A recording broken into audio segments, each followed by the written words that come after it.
Hey, what's up, everyone? Welcome back to Elite Physique University. I'm John Gorman, your host. We got Jason Theobald, just like old times. What's going on, man? How are you? I'm good. Just got back from training and my day's kind of on the downslope, which is nice. And yeah, man, it's warm out. It's nice. This is my type of season. So I'm in good spirits. Yeah, me too. Just got done with a quick workout next door, right there with you.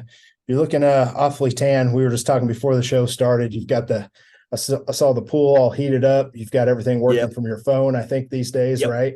Yep. From the phone. It's pretty slick, dude. Like at night, I can turn the hot tub on and get all the lights on, get the blower going, the bubbles, the music before I even walk out. So it'll be nice for winter too. But there's a little extra costs involved to do that, but you only live once, and that's why we work hard, right? And I like my pool, so Exactly. Are you going to miss it? Probably not. probably not. Yeah. Let's catch up, man. Anything new and exciting with you? We've started to drop quite a few podcasts. We're back in the swing of things. We had to take a Yeah, little bit man. of a break, but we're gonna have these things dropping left and right. What's Yeah. what's new with you, or anything cool that you've learned in the last week or two? Um, you know, Business on the Scooby side is still good as usual. Really helping a lot of people with weight loss resistance. I mean, like real, weight loss resistance where they can't, get the fat off, deficits, cardio, all that. Having just amazing results. So that I'm staying really busy. As far as some of the other businesses, Advanced Vitality had another record month, and we had 14 days where we didn't have Megan and one of our other consultants taking calls. So when you're missing about 14 days of taking calls and you're still hitting record months, you're doing something right. So the new opportunity there is me and Troy may end up being co-hosts for the Real Man Show. It's a new reality TV show that'll be on Pursuit Channel and Hulu. They'll have like 8 episodes, and we'll fly to location. Like they might have Ted Nugent, Kevin Sorbo, just different guests on. We'll be flying to a location, and they'll work AVH into the show. And we get obviously access to all those viewers, get our brand out there, and then of course we get to co-host. So a little awareness for personal too. So that opportunity is really cool. It came from Boom America because we got to know one of the people that we were hooked up with, who's really a great marketer. He's always on CNN, CNBC, different things like that, and we've become friends with him, and he wanted Troy and I on. So just you know what, man, just a lot of good opportunities hitting my way. I just feel blessed and I feel lucky. And I don't know, I guess I've worked hard through the years, but I don't really know that I feel like I've worked hard enough to have everything I have, but it's a cool thing. So It's interesting. One of our questions actually revolves around everything that you just started to talk about. We'll get to that in a little bit. mhm. You know, for you to co-host or host anything, to be featured, I know your speaking abilities. We talked about this a couple podcasts back. Like you're going to be able to go into any environment. You're going to be able to talk about anything that you need to talk about. It's all in your wheelhouse. It's going to be natural. You're not going to be nervous. Nope. I don't know if Troy listened to the show or not, but how about Troy? Is he on the ball? Like you're Yeah, doing it man, because you're trained in it, right? Like he this is was your life. good. So when we did Boom America, man, he was good. Like we never had to take extra takes, because of him or anything like that. And so I think that's Okay. why the producer is confident that Troy can do it as well. So yeah, but I would say for me, all the speaking, all the podcasts, all of it has kind of played a role into being able to just do it without takes. And that's what they Yeah. like. It's practice. Practice makes perfect, man. Well, I love it. I love seeing all the success. Real quick with me, I don't have a ton. We do have new products launching. By the time this will drop, we'll have our new chocolate peanut butter cookie protein powder. It's a blended protein. That no one else out there is doing that. So that's kind of cool. That'll be a first in the industry. Then we have a natural chocolate peanut butter. So what we Okay. did is we took our normal chocolate, added peanut flour, right? Dehydrated peanuts, and it's all natural. Okay. It's got 6, I think, ingredients. And that's interesting. I don't see a lot of chocolate peanut butter naturals out there. Nope. So we wanted to do that. Of course, you guys have an awesome peanut butter. We've seen that. And then we're also going to start carrying your menstrualies, NuEthix Yeah, menstrualies. it's a We just placed great an order fucking for that product. today. So by the time this drops, yep.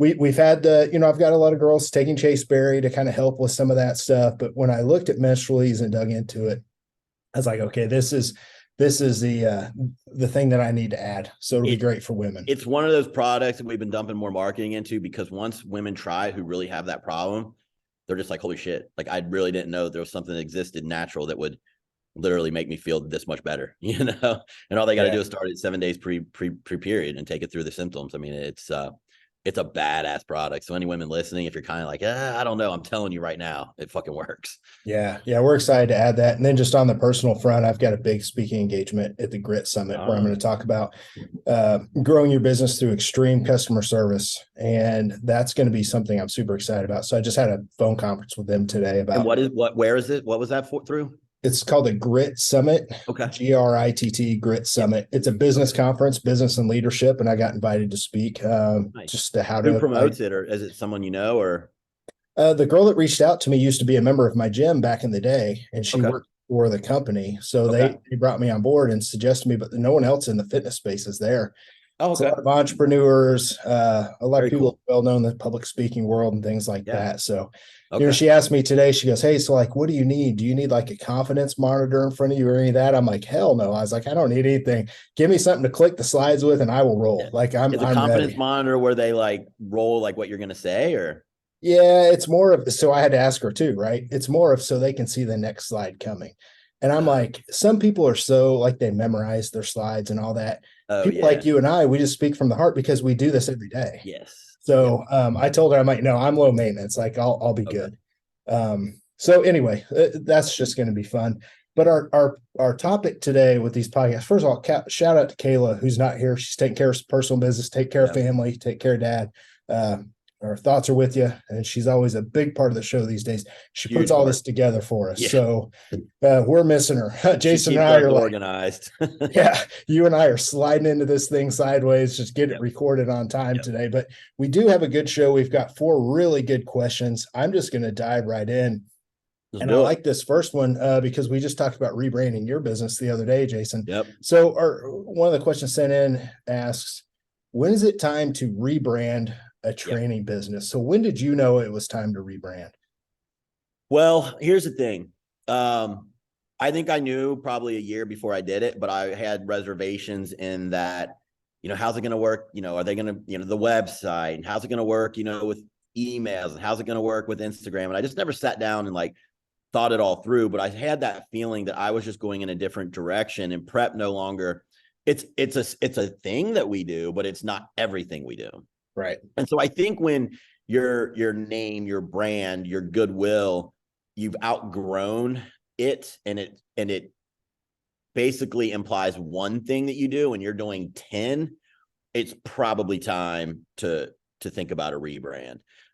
So far, I mean, it's been met with no issues. I've seen no drop off in people hiring me. I've seen obviously only really good things about it. So I think when your name no longer, and your name is part of your goodwill in the industry that you're in, and when that no longer really encompasses everything you do, I think it's time to at least have the discussion. Yeah, I love that. And if I can add something that I see people do that I think is a mistake, I see people rebrand way too soon, and they're rebranding because their businesses aren't growing. So they think the whole key is, well, I'm going to change the name of my training business that I've had for 2 years because it's not growing. I'm not getting new people, and they're missing the boat because rebranding is not going to bring you a whole bunch of new customers. It's actually going to make you have to stop and fucking go backwards and try and tell everybody who the new XYZ brand is. And I think you nailed it, man. Like when you start having so many different things that you do and do well under one umbrella, rebrand it. And I don't think there's ever going to be a problem there. So I thought your rebranding was perfect into Scooby Health. I liked Scooby Prep, and then you did a little Scooby U, and that was kind of the other stuff that you were doing, you know, all the classes, and boom, you just bring it all into one place, Scooby Health, and it makes 100% sense. 100%. And so I'm kind of unique in that I've had 2 rebrands basically. I was under Natty Nutrition for my first 5 years. And the reason I did that rebrand was at the time, my wife, who's, you know, I'm divorced now, but she was working in the business, and she had a lot of Gen Pop clients, and they would come to the website and see me on there flexing and my prep business. And, you know, a lot of her emails would say, well, I don't want to be as muscular as the guy on your page. Like, I'm not that serious. I just want to drop a few pounds. And so we thought, shit, like, I'm like scaring Gen Pop away. We probably need to roll me out of the business and start a whole completely new brand. So that was almost like, I don't know if that's a rebrand or not. That's like where you're kind of rolling someone out and splitting businesses. So that's another way you can do it if there's 2 or 3 of you. You know, if one, you know, is not serving the other one at all, like I was not serving the Gen Pop coming to the page, we just decided to pull me out. And I'll tell you what, that was one of the best moves we ever did too. From there, Scooby Prep blew up, she blew up, and we were crushing it. So for me, I don't know if that's a total rebrand. Someone in the business world probably will give it a name. But both times, that time definitely was helpful. And so far, the rebranding seems like it's a good idea as well. So for me, it's been twice, but it's been helpful. I know I'm somewhere close to that. I need to go ahead and do it because I've got books, I've got podcasts that we do, supplement, like the whole 9 yards, supplement companies, classes. Like I need to, and you know, in the accounting world, it's Team Gorman LLC over everything underneath it. Kind of like an S Corp type setup. But to actually rebrand, I'm probably getting there because everything's just kind of stagnant where it is. And if you can bring it all in house, kind of keep everybody together. So it's a really good question. I love our business questions on here. I wish we could do more of those. And we will more in the future. Here's the next one. All right. I really like this one because I think so many people are wrong on this. So I'll give my take. See what you think too, Jason. Can you gain muscle on a ketogenic diet as well as a carb-based diet? Why or why not? And you know what? You guys just did a really good podcast, the Excellence Cartel. I don't know who your guest was. Very knowledgeable ketogenic guy. Oh, Ben Azadi. Wrote Keto Flex. Great book. I'm about halfway through. Great book. Okay. Yep. I want to make sure I frame this. We're all bodybuilders, physique enhancement enthusiasts. So the way I answer this, it's going to be a little bit different than a lot of people, especially in the research world. But can you gain as much muscle on a keto diet versus a carb-based diet? I always tell people no, and here's why. You can always have protein higher on a carb-based diet. You don't have to worry about gluconeogenesis and conversion over to carbs and things like that. On a keto-based diet, you can't have the higher protein goes at some point, it's going to start to convert and it's going to kick you out. So you are limited on protein intake, where a carb-based diet, you can have higher protein. Being bodybuilders and physique enthusiasts, I can use me as an example. If I'm running a keto diet, I'm at about 180 protein a day. And if I start going too high above that, I start to get kicked in and out. I feel the keto fluid starts to convert over into carbs. If I'm on a carb-based diet, I can have 250 protein a day easy. I can have up to 300. My stomach doesn't feel good, but I can have 250 protein. And when it comes to building muscle, higher protein is always going to win. Like it just is always going to win. So if you look at spending a year on keto at 180 grams of protein a day or a year on a carb-based diet at 250 protein a day, to me, muscle gain is always going to be higher the more protein that you can take in if total calories are equated. So like 2,500 calories for me on either setup, but I'm getting 250 protein versus 180. I just know the growth is going to be better. And I know, you know, ketones and fats are protein sparing, but total protein, like that's what people need. You know, it turns on protein synthesis, it turns on growth. Things like carbs and fats fuel the process of protein synthesis, but you're still not getting as many aminos at the end of the day. So for people that train hard like us with the volume like we do and the muscle damage, higher protein's been proven for a long time. Higher protein is always going to be king. So that's my thoughts on it. Now, will we ever see research on that on people like us? I doubt it. I would love to. That's just my thoughts on it. Jason, I don't know what your thoughts are, what you've seen and what you felt before, but. So I'm just going to speak from my own experiences. Number one, I don't get keto flu ever. I don't know what it feels like. I just don't get it. So I was talking to Ben Azadi about it, and he said that I'm what his whole book is about. Like I'm metabolically flexible. Like I can get in and out of keto very quickly, and that's what you want to be. So I never really kind of knew that was like a thing or like a good thing or whatever. So here's the deal. I've had times in my life where I've been pushing way too many carbs, and I'm toxic, meaning I'm having insulin resistance issues. I don't feel good. As soon as I switch to a ketogenic diet, I feel like I'm responding to my training. I know it sounds weird, but I get a pump again. And it's because my insulin is starting to do its job. And I'm probably one of those guys that overdo the protein, and it might be converting a bit, but I burn so through carbs that I can eat 250 grams of protein, 90 to 100 fats, and I feel fine. And I feel really good.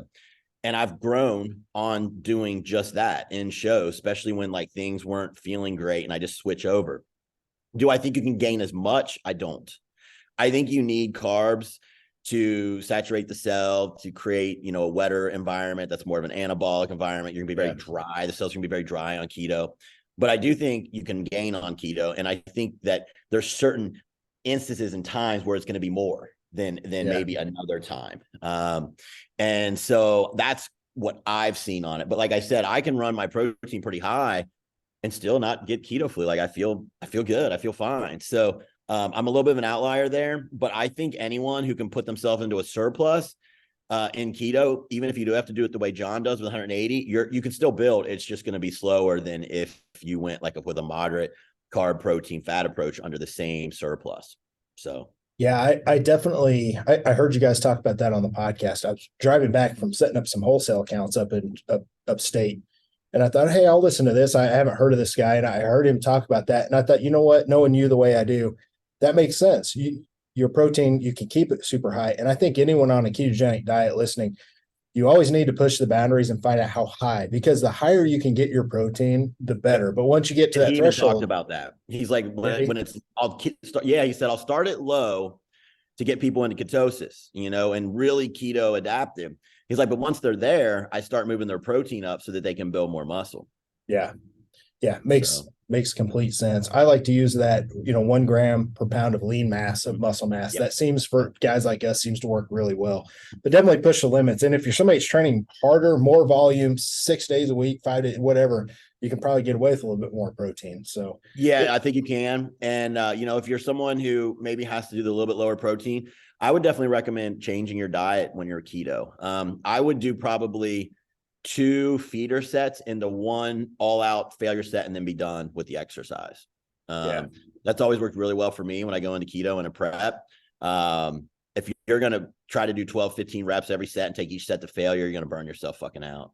Yeah, it's tough because you don't have a lot to get a pump there. And, you and I have got great products to take beforehand, things like Essential Energy. That's what I have. Really good. I actually think Art and I were talking about today. I'm going to get some more soon here. Some bulletproof. I'm taking my training a little more serious right now these days. So I'm gonna get a little pump product, but that's another whole other topic. But when I'm on keto, I really, really bust my ass to try to figure out how to get a pump, and it's a lot of salt.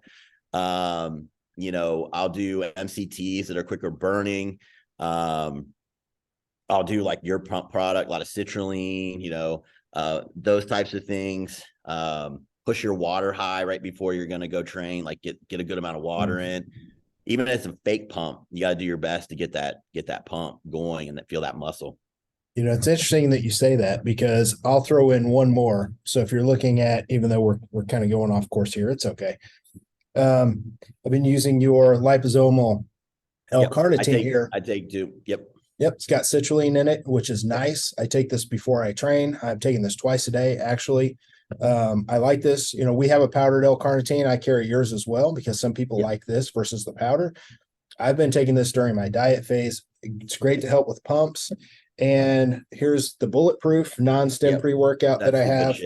And we also carry L-citrulline as well, just in a powder. So I add half a scoop of that. And if I'm keto or my clients, I add in your NuEthix Essential Energy. So that's like the perfect fucking storm right there to go get a pump. Because you need a pump on keto, because it's just brutal. Like it's just brutal, but everything helps. Yeah. Extra sodium, big time. All the pump products. And for some reason, hitting that MCT pre always seems to do a little better for me. I don't know if it's because it's burning quicker or what, but I seem to be able to get a better pump. Let's I'm going to skip number 3. That's kind of a big one. I want to say that one for the end. Okay. Can you both give your 2 best tips for bringing up a lagging body part. So why don't you give one, I'll Sure. give one, and then you give one again. Because if not, I'm afraid if you give two, you're going to fucking give mine. Take them both. So, Okay. Okay. So in my lifetime, I would say my worst two parts were chest and calves. Now all I do is people talk about my calves. Chest, the attachments still aren't great, but it has improved. What did I do to bring my calves up? I worked the fuckers every time I was in the gym. In between every set, I do body weight calf raises and I flex the fuck out of them. 5-second flexes to the point that they cramp.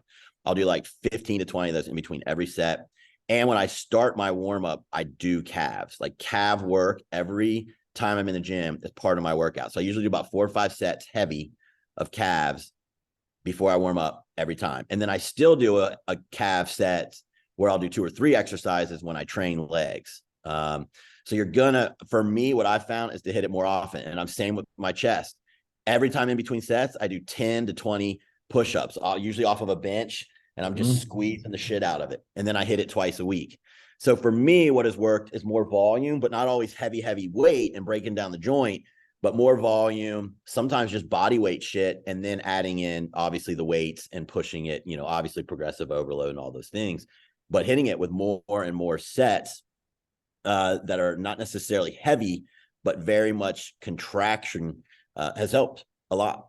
So I'll kind of piggyback off this, a little bit different answer, but like a lot in the line of that thinking of just higher volume. So if someone needs to bring their chest up, what I will do with them is they'll train it twice a week, and their total volume, their total sets for the week are going to be higher. So I might have somebody train chest on a Monday and a Thursday, and they may do 16 sets, 4 exercises, 16 sets on Monday, and another 4 and 16 on Thursday.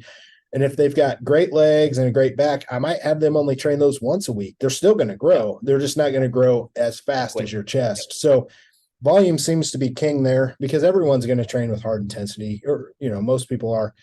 So it seems like you add that extra day in, it gets that extra bit of growth. And if you look at training body parts twice a week over the course of 52 weeks a year, you're getting a lot of extra stimulus, because when you train a body part, it's pretty much done growing after about 3 days, 4 days anyway. So you may as well train it again. So that's how you bring up the first way I like to help people. What else you got, man? Let's see. What else have I done over the years? Well, this gets into like pads, but I mean, this is a conversation about elite physique. So let's say you want to bring up your legs. So when you use pads, I would hit, let's say you use a little bit of insulin on your other days. I would double it on your leg day. If you use 2 IUs of GH on every other day, I would do 4 IU. And I would use some type of RBC increasing product. So I like Anadrol. So 50 mgs of Anadrol. So you're hitting extra GH, extra Slin, extra Anadrol, and then I usually give them almost double their usual carb intra workout. So if they're doing 40, usually I do 80. That works amazing in bringing up weak body parts. And if something is so weak and the rest is a really good, they might not even get insulin. I might drop that. Maybe they don't get the draw. Maybe they just get like extra, GH if it's not, it just depends how you do it. But if it's really behind, I use all 3 and it works extremely well. So, if someone out there is trying to do it, the GH, I do time pre-workout. Some people say it doesn't matter. I think it does for the roundness of the muscle and the fullness. So I would hit that and my insulin about 20 minutes after you've eaten. So wait 20 minutes. If you eat 80 carbs pre-workout, you can do up to 8 IUs of insulin. And you can run your GH up to 10, what if you want, but I mean, I don't, but you can do that. So it can be double what you would use. And then hit the Anadrol right before you go as well. Those types of things will help immensely. So what's the pump like when you're running that protocol on a weak body part day? Is the pump extreme? It's blown up, and that's the point. You're stretching fascia, you're stronger, your mind muscle connections there. Everything that you need to connect and feel better and be stronger is in that process. And then of course I hit it, citrulline, creatine, all those things in that carb matrix that's being shuttled into the muscle from, what is insulin? It's a shuttler, right? It shuttles nutrients. GH is going to volumize the cell, RBC in production with the Anadrol. So all those things timed on a weak body part will help bring that up to match the rest of the physique. Yeah, people, there's so many different components to hypertrophy, muscle gain, and cell swelling is a big one, right? Like it's why powerlifters look a certain way and bodybuilders look a certain way, because powerlifters 100%. always lack the cell swelling component. And the more cell swelling, the better mind muscle connection. Like you're 100%. starting to round out. Remember, this is bodybuilding, right? And it's probably a weak part because you don't connect as well. My weakest parts with parts I didn't connect as well. Yeah, so it's kind of helping you have that mind muscle 100%. connection. So 100%. perfect. The other one that I have has not been proven, but it makes sense to me, and I've had some really good success for the last 10 years implementing this. Is when someone trains a weak body part, I have them train it obviously with the higher volume, but I have their highest calories for the week on those body part days, because it makes sense to me. Your protein's going to be high, but if you're going to stack your carbs and your fats on top of that, and you're going to recover even more that day, you want to be recovering the most on your weakest body part. And I've always paired that. Now, some people say, well, maybe you should train your weakest body part the day after you have a cheat meal or free day or whatever the fuck, right? A refeed. You can train harder, but it's nice to have all those extra calories go, especially if you're in the off season and you're growing anyway. Like if you're dieting, you're probably not going to grow. So if you're in the off season, you're going to train good anyway, and then have all the extra food. So in the trenches, anecdotally, I've seen that work really well with bringing up weak body 100%. parts. I mean, that's why I like to double their carb intake on those days in the intro as well. It's the same principle. You get an extra 200 calories or so right when they need it.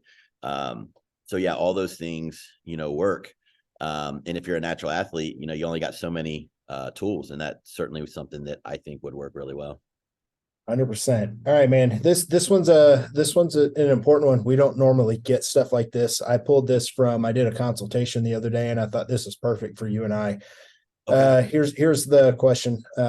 Hey guys, I have to admit, when I see others doing more than me, such as you, John and Jason, it makes me feel like I'm so behind and I need to catch up. I have 60 clients and I make good money, but you guys have supplement companies, written books, you have online courses, podcasts, make a lot of money, et cetera, et cetera, et cetera. It's almost overwhelming to me.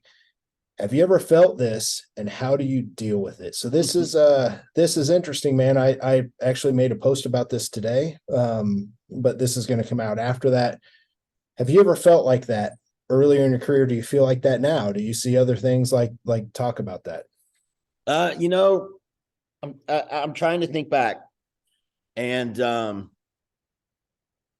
I'll be honest. I feel like you and I, and this is not meant to sound cocky by any means, but I feel like in certain ways we've been kind of pioneers. So there wasn't a bunch of people in our position to sit and look at least I don't remember, that had, supplement lines, podcasts, books, HRT clinics, a university, all these different things. I don't remember someone having it. So I wasn't sitting there at the ground level saying, man, I am really stressed out because I'm not working fast enough or I'm not working hard enough. I just don't remember having that. I've personally always just moved at my own pace. And when things made sense, business-wise, that's when I would capitalize. I mean, I had my first HRT clinic talk 5 years ago with my business partner, Troy, but we didn't have all the pieces, and we really didn't, and so we shelved it, and we did it when it was time for us. Yes, there were other HRT clinics out there, but I never was like, oh man, I'm missing the boat. Like, I'm not going to be able to get in. Now, if you want to talk about, do I still have stress of, is this going to work? Is this thing going to work out? Is all this going to keep getting, more and more better and, continue to rise to the top? I have those kind of stresses all the time. But yeah. I think because we were earlier in the industry, I never really had too much where I was like looking around like, oh shit, man, I'm just not where I need to be. And you also have to remember the person who asked the question, I'm 45 and I think John's got a year on me. So like, yeah. I mean, we aren't 28, you know what I'm saying? Like when I was 28, I didn't even have Scooby Prep. Like that helps put it in perspective for y'all. And maybe it was just dawning. I think I finally got Scooby Prep rolling around 2007. I can't do the math, but I think that was right around maybe when I was 30. I can't remember. I was born in 78 if someone out there wants to do the math, but it was around there. So my point is, a lot of you people who are 24, 25, 26, and you already have 60 clients, you're ahead of me. Like I was a lawyer and just doing this shit on the side for vacation money and stuff. So I get it. You're seeing what John and I are doing, but you also have to put it in perspective that you're probably 20 years younger than us and don't rush. Like it all has to hit at the proper timing. What your job right now is to do is to hone your craft, hone your skill, and get really fucking good at coaching so that you have other opportunities. And your other job is to make friends in the industry. That's all you got to do. Make friends in the industry. John and I started out as friends, and then I prepped them, and then we just stayed in touch. Make friends, be likable, and opportunities are going to present themselves to you. If you're quiet and you don't put yourself out there, like I think people who don't come to like our speaking events are fucking dumb. I mean, no offense to anyone out there. I probably shouldn't have said it that way, but like seriously, like they're not that expensive. I can't tell you how many people from those I've met and hired, or we're doing business together. Yep. Like, it's amazing. And they just came and shook my hand and showed me that they want to work hard. Same with my courses. Like I pull people out of there left and right to coach on my team. You know, now they're making 10, 15, 20K. So, you know, you got two things you need to do, especially under your 30s. Hone your craft and fucking make business relationships. I think that's it. If you're doing those things, you're fine. Like John and I have what we have because we've been around for a long time. Yeah. John? Yeah. I don't really have a lot to add to that. I can throw something out there. So I can compare you and I, for example. You're farther ahead than I am right now. And for some people, they would look at that and they would think, okay, Jason's making more money. Jason's got a nicer house. Jason now has an HRT clinic. And I think this person I talked to is 51, but it can be anybody, especially people in their 20s, right? Because they definitely feel that. And people see that and they start to lose focus on the actual thing they have. And they're worried about trying to catch up and they feel incompetent and they feel all these things. When all you have to do is exactly what you said, Jason. You've got to triple down on what you're doing right now and go out and make connections. Like you just got to keep doing a good job of what you're doing. I'm still honing my fucking craft. Like every year, like I'm learning new shit. I know you're the same way. Like you're reading Keto Flex. As a matter of fact, like, dude, you've known about keto for fucking 15, 20 years. Yep. You're reading Keto Flex as we speak. I reading see it other more books. As a tool than I ever have in my life. Yep. 100%. I can 100% tell you that. Yeah. So I guess the only thing I would say to people is if you start focusing on other people's success and you feel incompetent, you're going to lose focus on what you have right now to keep tripling down and do those things Jason said. So it's an interesting topic. It's what does Gary Vee say? I think he says, do what you do and do it really fucking well. Like you don't have to do a million fucking things. Do what you do. And if right now your biggest business is 60 clients, then focus on that. If you want to grow, how do you make it 100? Like, how do you do it? Well, you got to improve your processes. Mm-hmm. You know, how long does it take you to program a client? You know, I can program a client with SIBO, Hashimoto's, and you name it in probably 30 minutes, but it's because I have a system. I have a process. It's called fee for function. Everything pre-fills and then I adjust it. I'm not retyping everything. What are your processes like? Are you clicking 5 different screens to review for your client? I click 1. How do you get to 100? Those where you kind of need to look at if you really want to grow, like your processes and your knowledge, and then you'll grow. You'll get there. And then as you get to 100 clients, maybe that 100 client is the person who says, you know what? I've always wanted an HRT clinic. I know a doctor. Well, if you never got to that 100th, you wouldn't have had that opportunity. So you just keep growing and keep your eyes open and meet new people and make new relationships. I love it, man. This has been a fun episode. If you're listening, we've got everything you need in the show notes. If you need to get a hold of us, send us a message. If you want to check out anything that we've talked about, it's all in the show notes. And we do ask, please leave a review. You know, we've got a lot of good 5-star reviews, but we're always trying to get more just so the podcast is more popular. Please leave us a review. And we appreciate you guys, man. Jason, I think it's probably time for us to go enjoy some sun, man. Yes, sir. All right. From Jason and myself, we're out of here. See you guys.